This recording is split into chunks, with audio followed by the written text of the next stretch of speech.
నేటిదిన వాక్య ధ్యానం కొరకు సామ్స్ 55 22nd స్టాంజా 55వ కీర్తన 22వ చరణం.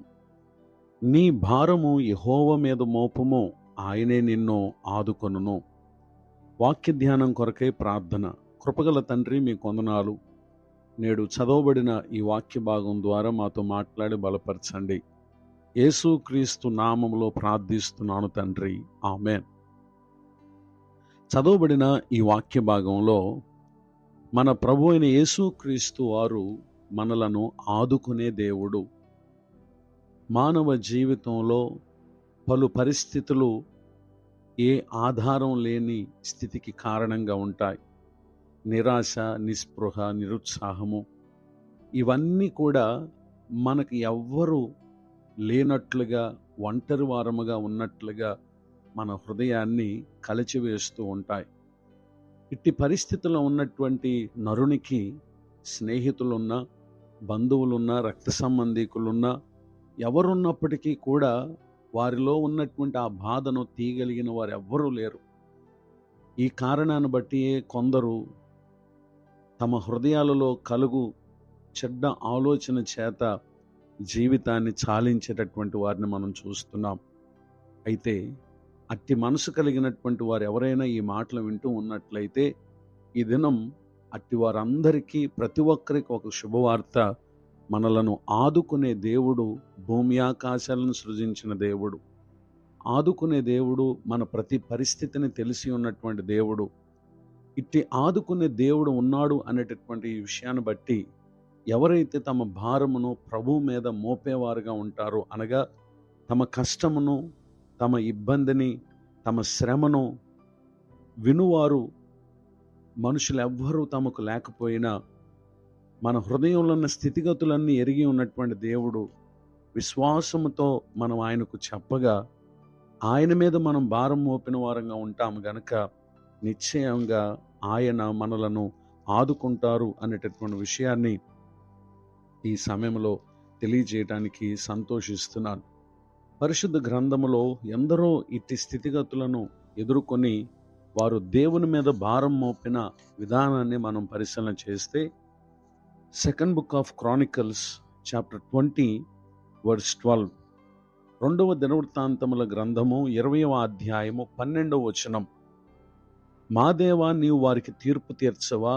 మా మీదకు వచ్చి గొప్ప సైన్యముతో యుద్ధం చేయుటకును మాకు శక్తి చాలదు, ఏమీ చేయుటకును మాకు తోచదు, నీవే మాకు దిక్కు అని ప్రార్థన చేశాను.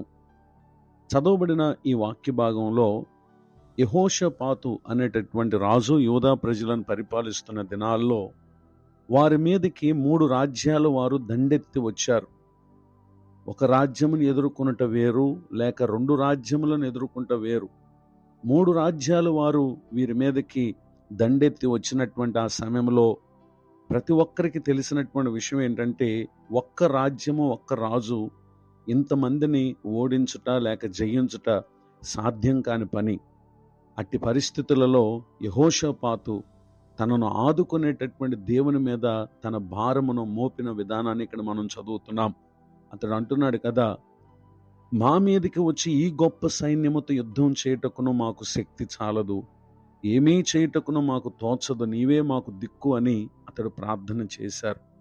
ఆ విధముగా వారును, యూదా వారందరూ శిశువులతో, భార్యలతో, పిల్లలతో అందరూ ప్రభువు సన్నిధిని నిలబడినప్పుడు యెహజీయేల్ అనేటటువంటి వ్యక్తి ద్వారా పరిశుద్ధాత్మ దేవుడు వారితో మాట్లాడి వారిని బలపరిచిన విధానం క్రింద వచనాలు చూస్తాం. ఈ గొప్ప సైన్యమునకు మీరు భయపడకుడి, జడియకుడి, యుద్ధము మీరు కాదు దేవుడే జరిగించును అని వారిని బలపరచడం మనం గమనించగలం. ఆశ్చర్యరీతిగా వర్డ్స్ 22 and 23, 22, 23 వచనాల్లో వారి పక్షంగా దేవుడు మాటుగాండ్రను పెట్టి వారందరినీ కూడా ఆయన హతము చేసినటువంటి విషయాన్ని ఇక్కడ మనం చూస్తున్నాం. అదృశ్యుడైన దేవుడు అదృశ్య రీతిగా తమ మీదకు వచ్చినటువంటి శత్రువులను ఆయన హతము చేశారు. ఆ విధముగా వారికి దేవుడు గొప్ప జయాన్ని ఇచ్చారు. వర్స్ 30, 30వ వచనంలో, ఈ ప్రకారం అతని దేవుడు చుట్టూనున్న వారిని జయించి అతనికి నెమ్మదిని అనుగ్రహింపగా యెహోషాపాతు రాజ్యము నిమ్మళముగా నుండెను. ఒకప్పటి వారి ఆందోళన దేవుడు వారికి నిమ్మళముగా ఉండే స్థితిని ఇచ్చారు. ఈ దినం మీరు కృంగిన స్థితిలో ఆదరణ లేక ఉన్నారా? నిశ్చయముగా నేడు విన్న ఈ వాక్య ప్రకారం మీరు ప్రవర్తించినట్లయితే మీ విశ్వాసాన్ని చూచి దేవుడు మీకున్నటువంటి ఆందోళనకరమైన పరిస్థితులను నిమ్మళమైనవిగా ప్రభు మార్చబోతున్నారు. ఈ దీవెనకు నా ప్రియులకు మీరు పాత్రులు కావాలని కోరుతూ ఈ మాటలు ముగిస్తున్నాను. ప్రార్థన. కృపగల తండ్రి, వందనాలు. నేడు విన్న ఈ మాటల ద్వారా మాతో మాట్లాడి బలపరిచినందుకు స్తోత్రం. విన్న మా ప్రియులను దీవించండి. దైవ సేవకులను, వారి కుటుంబాన్ని, సేవా పరిచయను దీవించండి. మరొక నూతన సంవత్సర దయాకిరీటాన్ని ధనం పొందిన మా ప్రియులను దీవించండి. కృపాక్షేమములతో ప్రతి ఒక్కరికి మేలు కలుగు చేసి కాపాడమని యేసు క్రీస్తు నామములో ప్రార్థిస్తున్నాను తండ్రి. ఆమెన్. తండ్రి, కుమార్